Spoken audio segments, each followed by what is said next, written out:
I'm Steven Gomez, and my pronouns are he, him, and his. And welcome to a very first edition that I like to call the Steven Factor's Primetime Exclusive.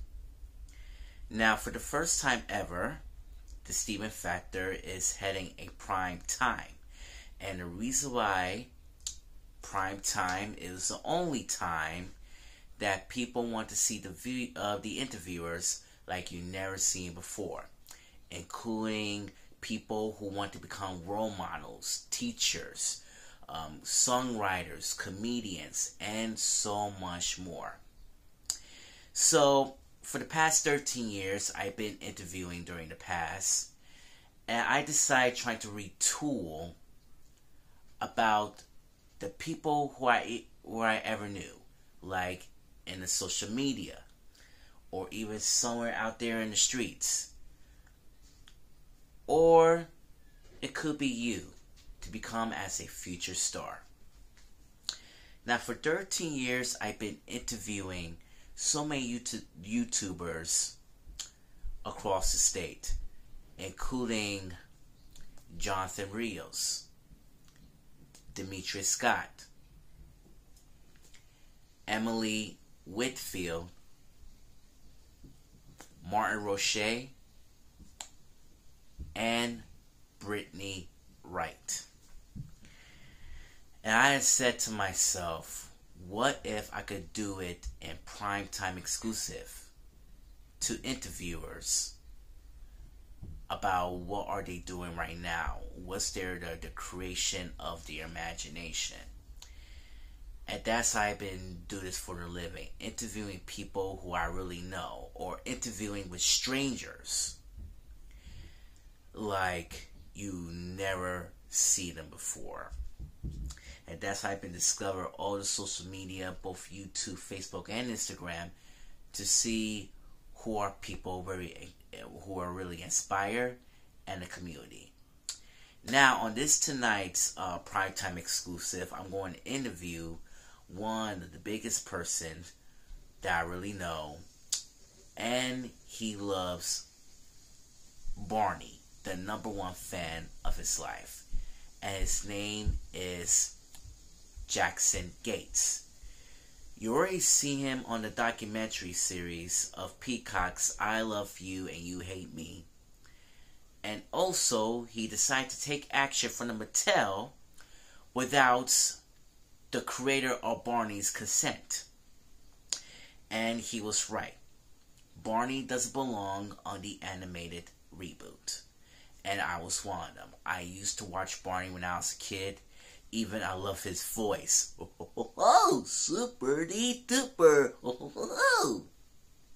It's okay, can I be on audition? But anyways, it is time. Ladies and gentlemen,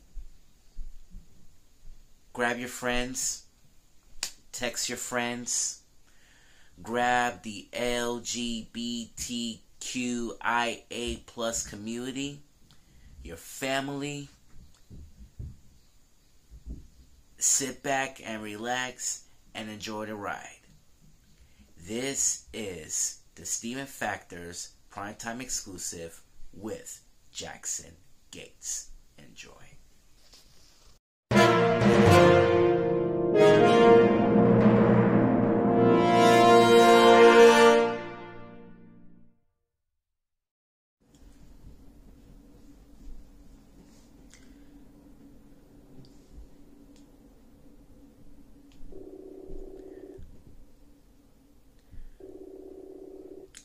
Here. Hi, Jackson Gates. Hey, how are you? I'm good. Ladies and gentlemen, this is the moment we'll all be waiting for. The one and the only Jackson Gates. Good afternoon, good evening, my friend. How are you? And welcome to the Steven Factor, my friend. Good. How about you? Thanks for having me. I'm good, man. Listen, I want to tell the people to I'm sorry. I was so excited.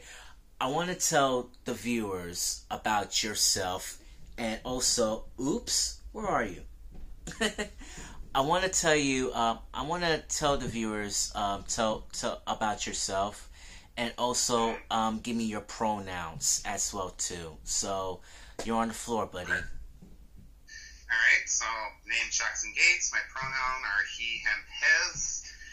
Barney community member, cast member of the I Love You, You Hate Me Barney documentary, and former founding admin of Barney History Fans on Facebook. That's wonderful. I want to try to ask you this question, Jackson Gates. I know you and I love Barney so much, and we're all due respect. He is a wonderful, friendly purple dinosaur. He's not the next the Big Bird 2.0 from Sesame Street. But yeah, but here's a little bit of confession to make. I didn't watch the documentary as yet, the I Love You, You Hate Me, but I saw the trailer and I saw your face. You look a wonderful celebrity and a wonderful role model. Thanks, I appreciate that. Yeah, but I was supposed to watch the peacock of the documentary at my friend's house, but due to this subscription and with this family plan, I just wish that the peacock will give us a DVD, man, or turn on the national television or something like that. Because, I mean, I'm an old-fashioned guy, and I love documentaries, and streaming services really piss us off. They need to put this thing on TV, you know? Yeah, I understand. Yeah, so, let's talk about this Barney reboot. It's a hot topic right now, yes. Yeah. Swearing included. If you want to say swearing, go right ahead. It's your pride. Okay, it's my heads up. So listen. There's a little bit of controversy, and I love controversies. That Mattel is going against Cheryl Leach's wishes, the creator of Barney. Right. That they're gonna do a purple 3D computer animated. Now, I was a little frustrated. I just put on the story. I say no words, but that purple dinosaur is not our Barney. The shape is completely big. His eyes were completely wide. His split teeth. The purple dinosaur doesn't have no split teeth, man. What do you think it is? He's a purple dinosaur from the ghetto? Anyways, what is your expression? How do you feel about it? And give me your response. Yeah, no problem. So, the press release that was released on Monday, so February 13th, so this is the Monday that just passed, yeah, that really stirred up a lot of controversy. Unfortunately, it's starting to rip the Barney community apart, which is unfortunate. But with respect to the design and the concept itself, yeah, that's the design. I'm sorry, is very distasteful, to say the least. When I look at it, and many other people, when you look at the animation, yeah, I will give Mattel that the color scheme. Okay, fine, I'll give them that. The color scheme's not bad, right? Like the purple and the green and all that. But where the issue lies is Barney looks like a knockoff of Yoshi. He looks like a purple Yoshi, which is the property of Nintendo. His eyes, if you Google up the eyes that the reanimated Sonic the Hedgehog, which is the property of Sega, you look at Sonic the Hedgehog's eyes, how they are nowadays, it just looks like the eyes from Sonic was copy and pasted onto Barney, and so now you have these big eyes, right? So the design, yeah, it's a very far departure of the character. The corporation does have all, the blueprints and source materials, and how to design the Barney character. So it's not like they don't have access to, designing him all over again if they really wanted to, which obviously they did. They have the blueprints available to them. So just to see that rendering was just very distasteful. And that's why on their press release, they said, like, for the adult fans of the character, that they're going to be releasing merchandise based on the classic Barney character. Well, it's kind of funny that they mentioned that, because the on the Barney home videos, like the intro scenes, you'll see like the classic Barney animated logo, right? As an example, like the videos from like the early 90s, like when it would start, right? There are a few of them that would have, you know, say Barney, and there's an animated Barney. That's a classic Barney design.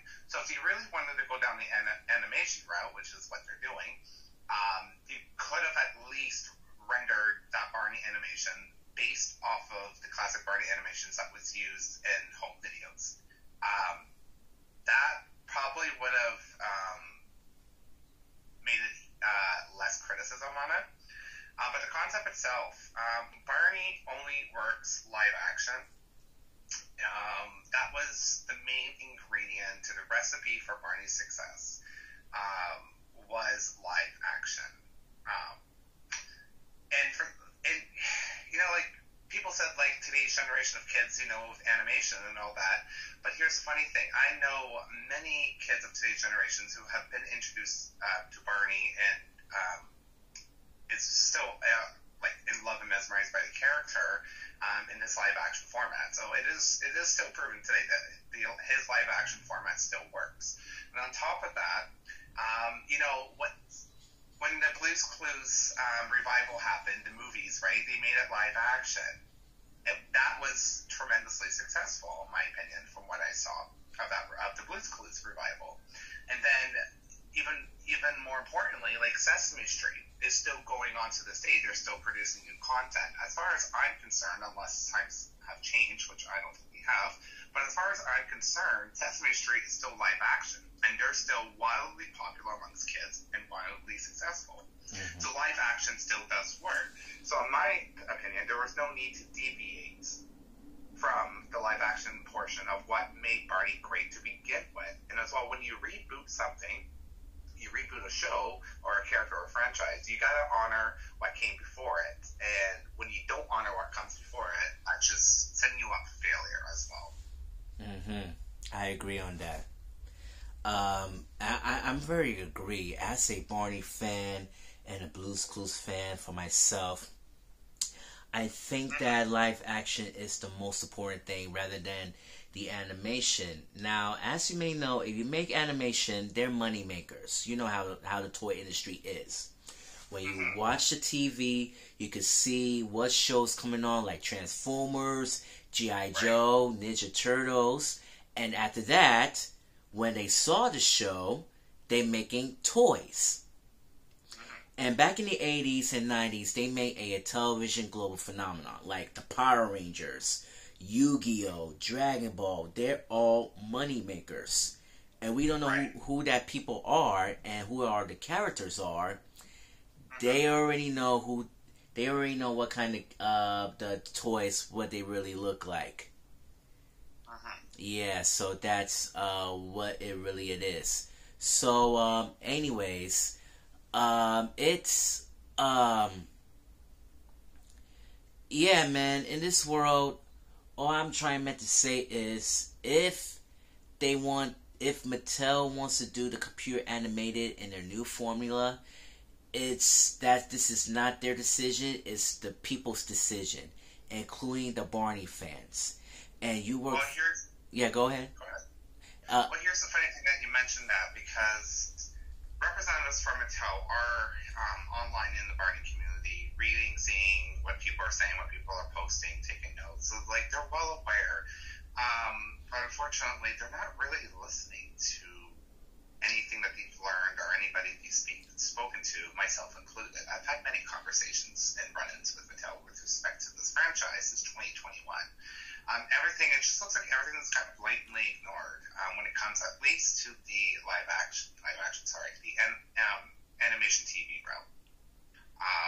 Because had they listened, we wouldn't be having this conversation to begin with. So it seems like they do just blatantly ignore the Barney community other people from the franchise that may have said something, and then like as well, like if you look outside the Barney community, a lot of people around the world are against this and are upset or are voicing their opposition. So it's not just the Barney community, as well as people around the world that are not part of the Barney community who are also be like, what's going on here? What are you doing? Like, no.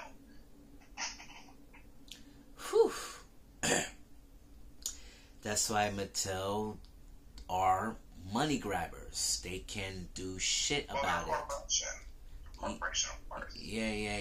And they cannot do shit at that either. Now, Jackson, I understand you contact the creator of Barney is Cheryl Leach. Now, just want to let you know, ladies and gentlemen, Cheryl Leach was a former teacher and a mother. And she decided trying to make outstanding preschoolers, trying to get rid of so many so many cartoon action violence like back in the 80s, from the Ninja Turtles to Transformers to G.I. Joe. So she decided trying to take it down a notch for more preschoolers and educational. Now, her son loves dinosaurs, and she wants to make a special teddy bear for Barney, but since her son loves dinosaurs a lot, she wants to use the name after the dinosaur. And that's when Barney was born. So, right. Now, Jackson, I read your Instagram page. You contact Cheryl Leach, and this is your first time to say all the viewers about her response.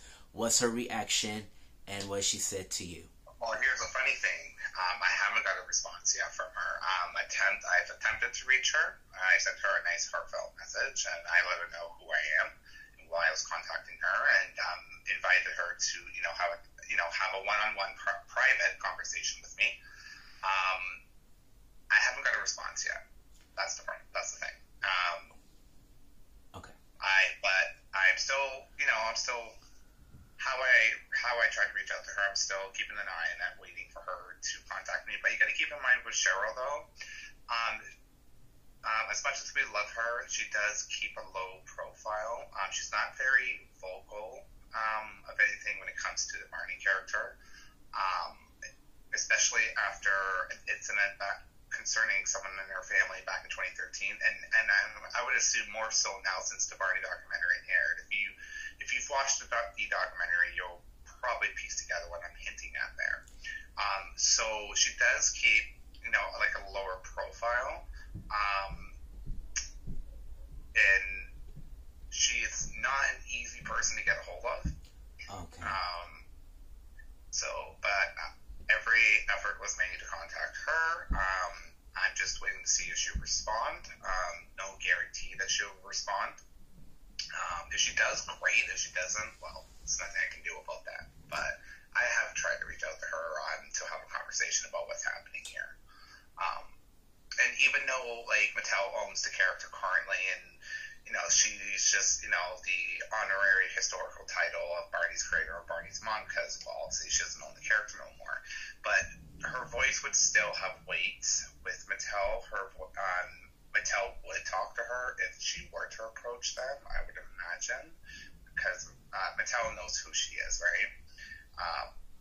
And she could be a one-person army going in and be, having those discussions with Mattel one-on-one, and trying to, help them steer the character in the right direction. But again, that would have to be her call, and that's what I wanted to talk to her about as well, to see if she can be convinced to have those conversations with Mattel. But again, I'm still waiting for even an initial response from her. So there's not much more I can say about that right now. And we also, Jackson, one of the former or OGs cast members from Barney and Friends and the Barney and Backyard Gang. I just find out that Tina just saw the reaction of the reboot, and she was furious. Am I correct? Yes. Yeah, she's upset about the reboot. Yeah, she absolutely is. Oh, wow. Yes. Oh my gosh. Well, I think the OGs decided to stood up and and save and defend a outstanding purple character, because the new Barney 2.0 feels like that he is eating us for Saturday morning for breakfast. Like, there you go. Yeah, like a breakfast cereal called Barneyos. There you go. Yeah. So, let's talk about your personal life. Tell me about yourself, my friend, and how you've been going through what Barney is very inspire you, and to all the viewers. Oh, okay. Yeah. So I am. How should I explain this? I'm gonna keep this part very brief. So I reconnected with Barney after my late mother unexpectedly and suddenly passed away back in 2020. I'm sorry. I reconnected with the character and got myself connected and involved with the Barney community back then. And Barney was instrumental with my grieving process, helping me cope with losing my only parent, because yes, she was my only parent. That is correct. So he was very instrumental in dealing with that, and then a lot of forms of abuse I was receiving from my siblings as well as my mom's side of the family.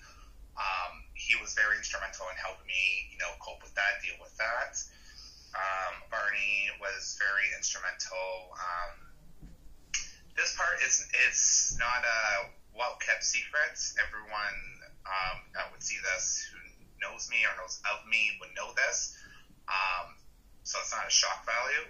But Barney was very instrumental when it came to when I was heavily drinking. I am a recovering alcoholic. Oh, okay. So he was very instrumental in helping me do that, as well as a few mental health situations. So the character, reconnected with the character, has helped me in more ways than one since I reconnected with him and the fan base back in 2020.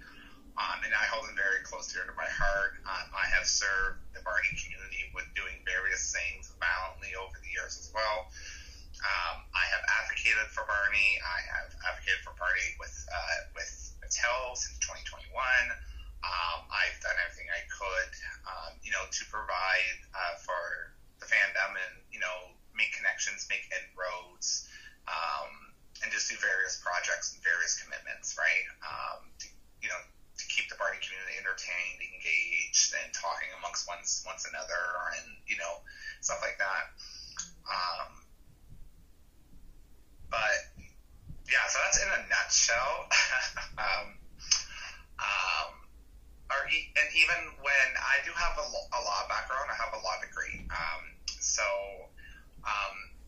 doing my profession as well during some trying times after my mom died, and the other things I mentioned, when I needed that emotional support figure, or that emotional support entertainment, I turned to Barney, and that really helped me as well throughout, even professionally. And like it got to the point where I was going off on my own freelancing Barney live shows that you can find on my social media or on YouTube. So yeah, that's in a nutshell there. So I really don't know how to say this, because I think Barney the dinosaur is a calming person, like Mr. Rogers, to be honest with you. Do you think Barney the dinosaur is the next Mr. Rogers? See, back in the day, critics and media outlets and reporters were calling Barney the Elvis for kids, so because his phenomena was that big, right? So Barney was Elvis for kids. If Barney was to be rebooted properly the first time around, oh goodness gracious, Barney could easily once again be the Elvis for kids, like he was nicknamed for so long during his original reign. So I think he would have he can have that impact again. It is possible, and he can have the same impact that Mr.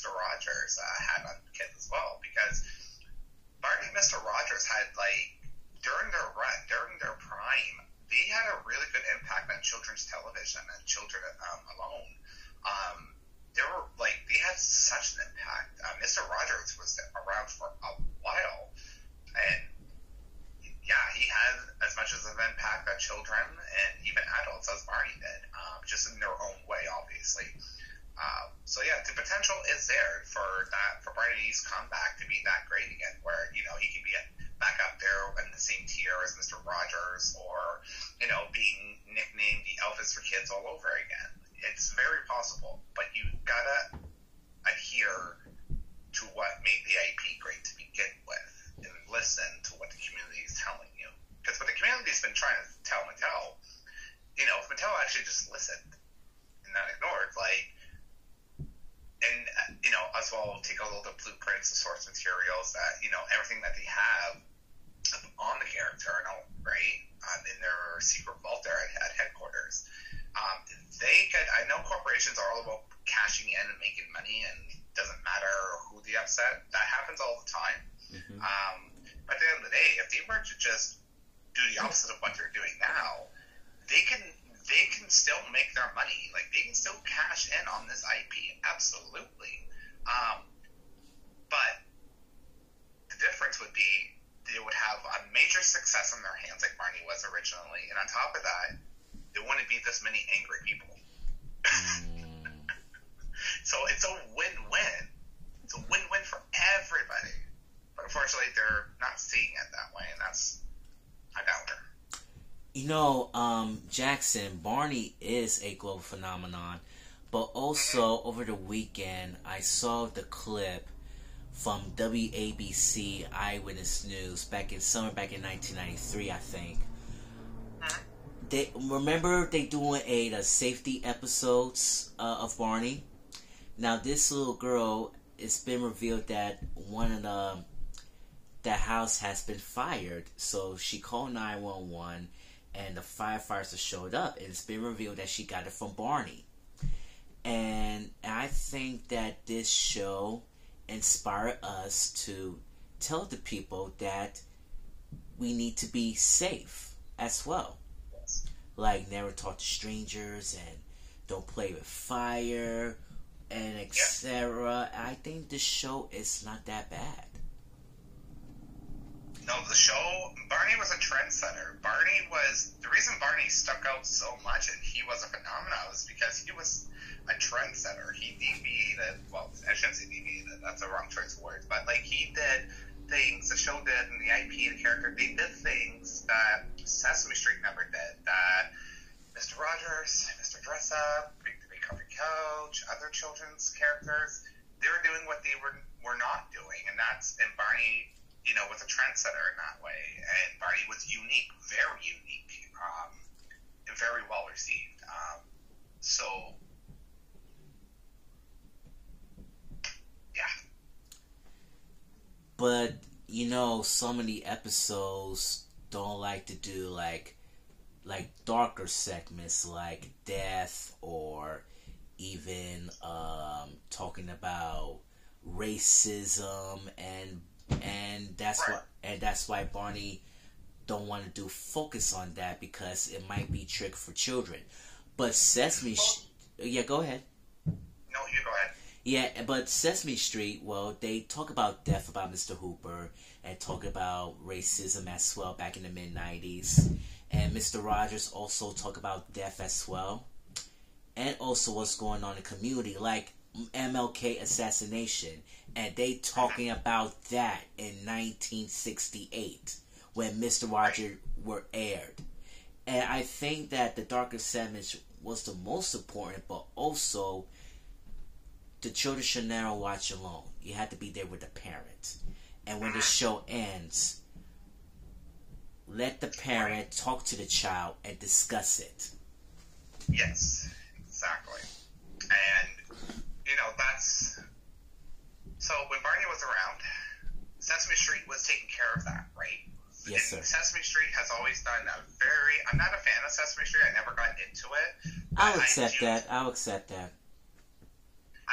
But I am well aware. I've seen episodes, and I did research on them, and I'm well aware of their content and how they do things and why, and I know why they're still popular, still successful. They're the longest running children's television show in history right now. They're still live action to this day, making new content.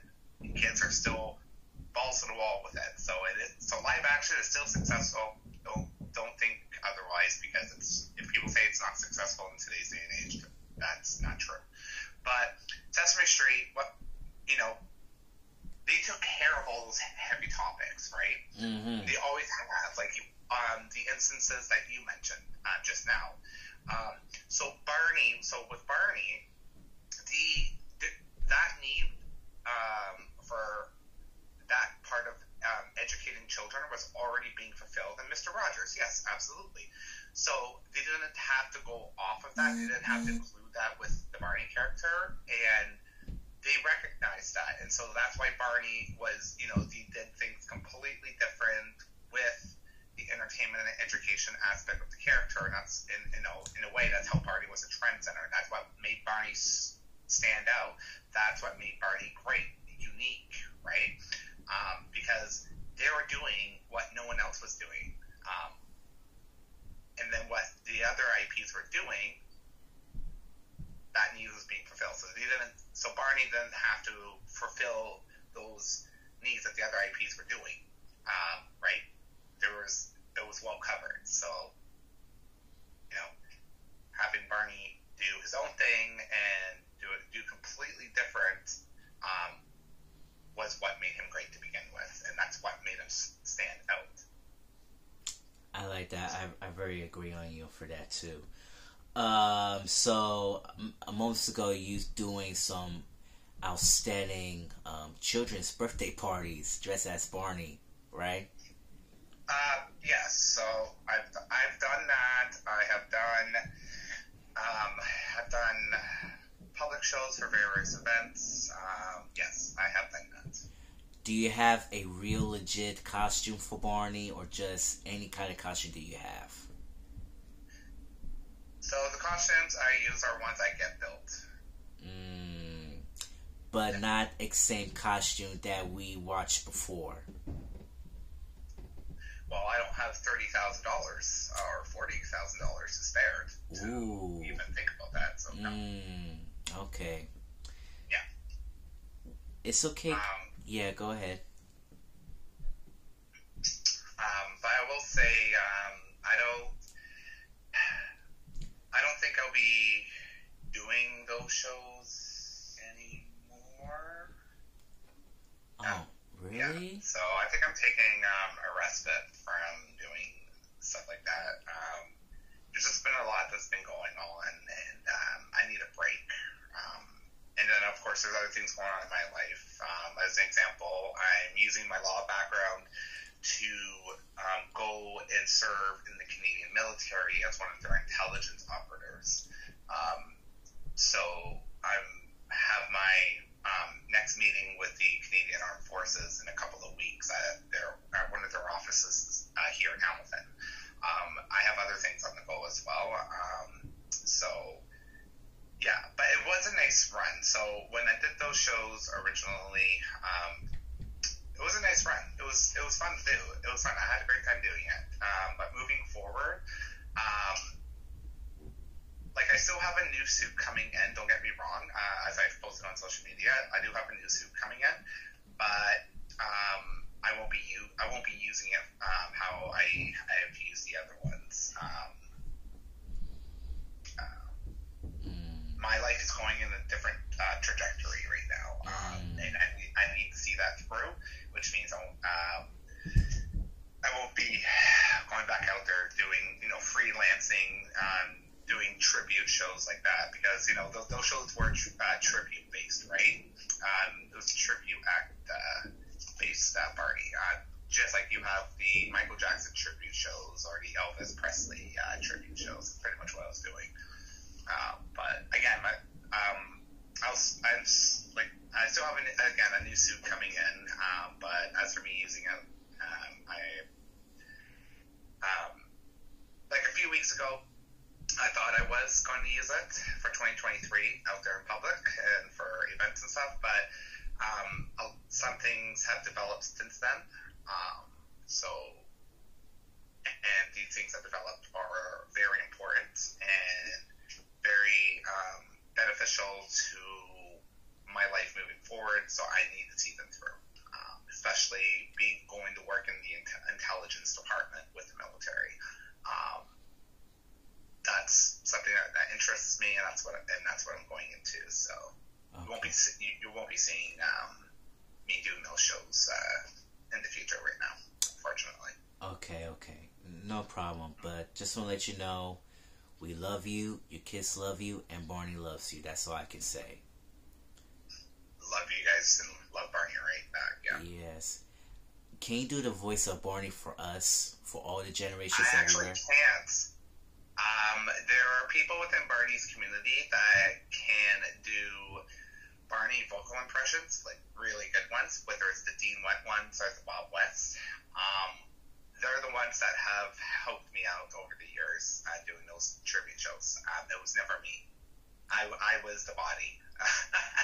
Oh. I'm not a voice actor.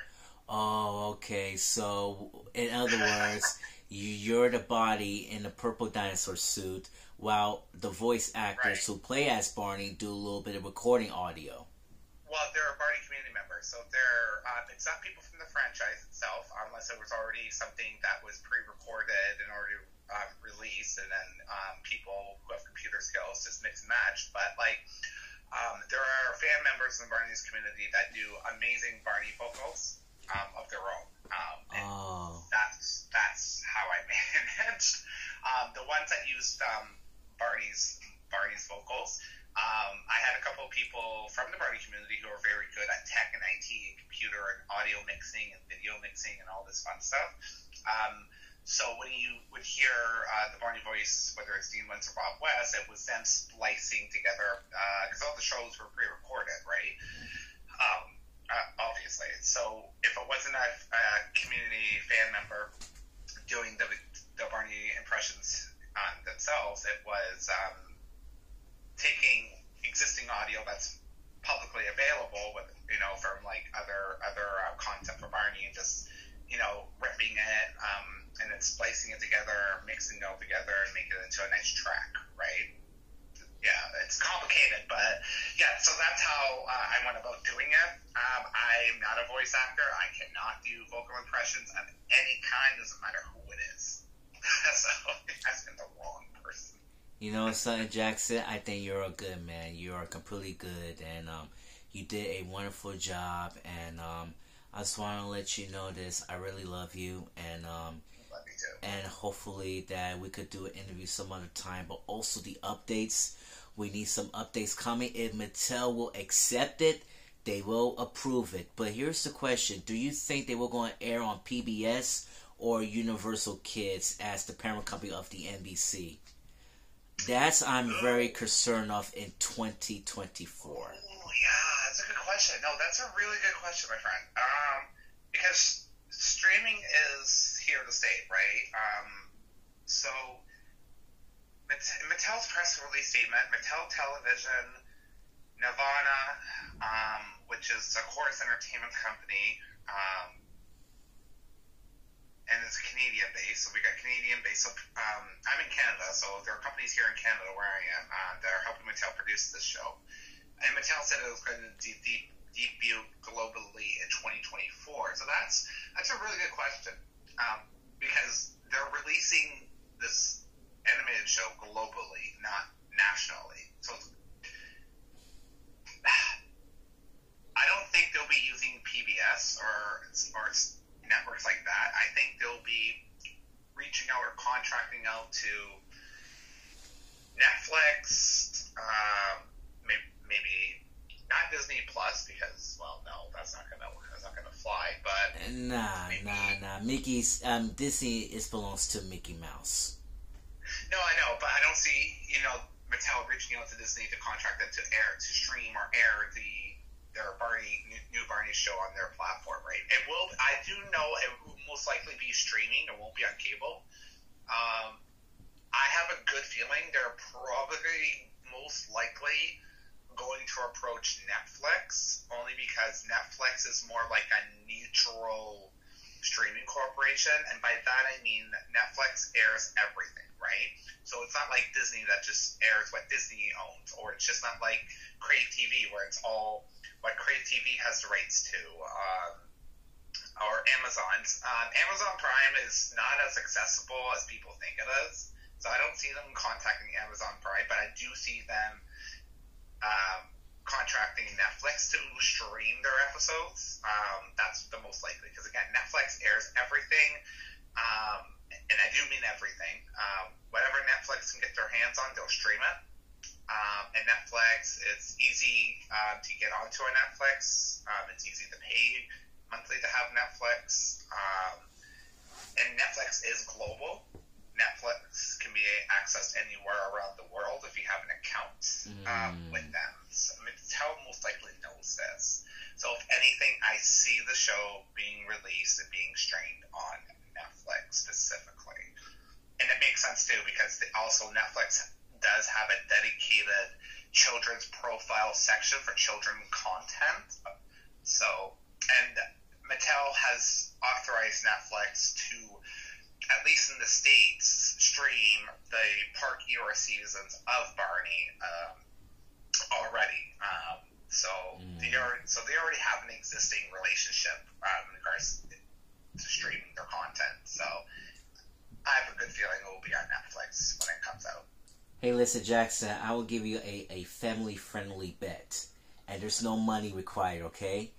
Okay. You know what you're going to do? I dare you to watch the reboot, and I want you to review it in the whole media. It could be on the gram or even on YouTube. So, What do you mean? in other words, I dare you to watch the reboot version if you have Netflix. Or any kind, yes. or any kind of platforms, or including Peacock. I don't know if Peacock will accept Mattel kind of stuff, but if you're gonna watch, if you're gonna watch the reboot version, I recommend you to watch it. Just review it on Instagram, on YouTube, and see how you felt like it. And when you're done, I could watch it about your review, and also I could do my own point of view as well. Just want to let you know. That's if, yeah, go ahead. Right, but that's if Mattel just goes ahead with what they want with their plans and ignore the opposition anyways, which is a lot of people. There's a lot of people. This is not a small opposition party here. There's a lot of people around the world not happy right now. Yeah, I know, and especially mine too. And PBS has been retired of Barney and Friends for 14 seasons from 1992 through 2010, and they never re-air it again. Yeah. But they already re-aired for Mr. Rogers Sunday mornings at 6 a.m. And I didn't know. And I didn't know they just put that thing back. But thank goodness I DVR'd it and rewatched it. Brings back so many good times, but we need Barney. Oh, super duper Jackson. Yeah. And there is a need and a want for Barney's comeback. That has been made clear. Just not in this way, unfortunately. But corporations are going to do whatever they want to do, and they're the ones that are making the decisions. They're the ones that are signing off on it, and they're the ones that can just turn around, ignore everybody, and be like, "Well, sucks to be you." It's a corporation. It's what they do. Yes. What they do. Yes. Yeah. You know what, Son Jackson? You did a wonderful good job, and keep up the good work. And I think we definitely have a time. Thank you so much for coming to my show. I very appreciate it. It's been an honor and a privilege to have you. I know you have a Barney heart in you, and keep his legacy alive. I'll do my very best. I'm already trying, as you probably saw, I drafted a letter to Mattel. There's been some interesting backlash towards me about that you probably already saw. So I'm just navigating that right now. It's unfortunate and it's unnecessary, but I'm just navigating that right now. I'm trying to be as reasonable as I can be, right, with it. But outside of that, I'm doing my best, right? And I'm trying, if Mattel doesn't want to reverse course, course and drop this animated show and make it live action again. If they are really persistent with going the animated route, at least, worst case scenario, at least redesign Barney and off of the classic animated Barney design that you do have and that are on home videos, like I alluded to earlier in this interview. At least do that if you don't want to turn the ship around and make it live action. You really don't want to listen to us and listen to the opposition and take the criticism and do better and be better in regards to that. At least redesign him properly. At least just do that then at the end of the day, right? If you're really, really, really sold on going the animated route. But we'll see. We'll see. Still early in the game. If I get a response from Mattel, obviously I'll let people know. If I get a response from Cheryl Leach, I'll let people know. So if you don't see anything on my social media in regards to, a response from Mattel or a response from Cheryl Leach or whatever, that means I haven't got a response back. So just so you're aware. But do our best, and we'll see what happens, right? We're just going to navigate it as it comes at this point, so. Hey, one last question. Have you watched Barney's Great Adventure, the movie? Oh, yeah, many times. I even have it on DVD. Oh, yeah, that was one of my favorite Barney videos, even growing up as a kid. I really love that movie. I know it doesn't do well at the box office, and there's reasons. I know the stories behind that and the reasons behind that. But even rewatching it now as an adult, I still loved that movie, and I loved it so much as a kid as well. So, yeah, and I still have it on DVD. So. And why he's stepping on cow poop in the middle of the farm? Well, keep in mind, it was a theatrical movie, right? So with a theatrical movie like that, even for children, there has to be an antagonist to the main character, to the protagonist, right? Yeah. So Cody, the character Cody on that movie, was the antagonist to Barney. So they had, in the script and in the movie, you have to have that plot device, for a movie like that, and that's what they did, and they were using, gags and jokes and other things to make him, be in a more adversarial role to Barney, but as well as show as like, well, this is what happens when you're adversarial. You get your foot stuck in cow poop. It was just, because they had to write an antagonist for Barney. For a theatrical movie, you have to have an antagonist. You have to. But no, I thought that was funny because keep in mind, before then, Barney never really had someone go up against him who was adversarial, right? At all in the TV shows or whatever. So, which is fine, absolutely, that is perfectly fine. But when you're doing a theatrical Hollywood movie, well, you kind of got to tip the scales a little bit, just a little bit, right? Because you got to incorporate an adversary of some kind, but still keep it within the Barney aspect, which I think they did a good job in doing that, even after many rewrites of the script. And so that's what made that movie stand out as well, because that was the only time we saw someone who was more adversarial towards Barney than we ever saw outside of that. But I thought it was great, and I still love that movie. It's a great movie, in my opinion. But yeah. All right, then. All right, Jackson. Thank you so much. I hope I see you again. Bring some more updates, and I'll set it in. Awesome. Sounds good. Thanks for having me. I appreciate it. Thank you so much. And happy early Pride Month. In case I will text you and everything. Pride Month is several months away. That's in June. I know. I said happy early Pride Month. I don't know. Oh, that's so early. So early. Listen. I want to say, yeah, go ahead. I want to say to you, happy Black History Month. Oh, yes. Thank you so much. I like that. Thank you. I really like that. Happy Black History Month as well, too. Well, it's your month. Your guys' month, right? Yeah. It's my month, and I'm black, and I'm back. So here you go. I love that. Yes, I love that. Yeah. So there you go. So the Steven Factor has been a part of Black History Month, and I owned it. So there you go. 13 years, baby. 13 years? Yeah, I've been starting YouTube for 13 years, but originally I started back in 2008 with no name on it. So I was trying to do some cheesy shows like The Steven Show, The Steven 247 TV, and record some TV from my hallway television and do some copyright issues. 2 years later, everything went terminated. But back in 2011, I found out that the YouTube have a parent company of Google, so I decided to revive it again, and that's why where the Steven Factor was born in 2014. So I started back in 2011, and I named the show after the Bill O'Reilly Factor from Fox News. So that's why the Steven Factor is born. And this show is all about what's going on in the community, storytelling, interviewers like you never seen before. Also, sometimes I'm reviewing movies and classics. Listen, it's all there, over 400 shows. This year, I'm going to do my 500 shows, but I'm not going to tell you because it is a surprise. And, yeah, because, and this surprise, I made a review movie, which is took back 8 years ago, and I decided to try and revisit that movie again.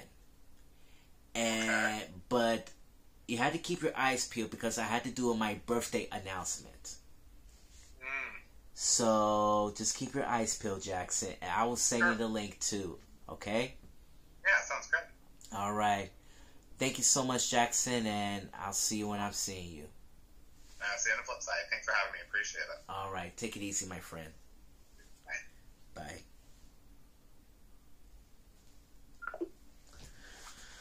Alright, everyone, that wraps it up with this primetime exclusive of the Steven Factor. I hope you guys who are very interested on this wonderful installment, and I hope I will do this again. But before I go, I'd like to say this. If you're interested of this wonderful channel and supportive, please hit the subscribe button and click the notification bell to see one of my latest videos, and click the like button as well. This is yours truly, Mr. Steven, aka The Legend, and my pronouns are he, him, and his, saying Dolo para la familia, and thank you for watching the Steven Factor. One love. Peace. Thank you. And as Barney will said, and remember, I love you. I need to work on my vocals. This is getting too old.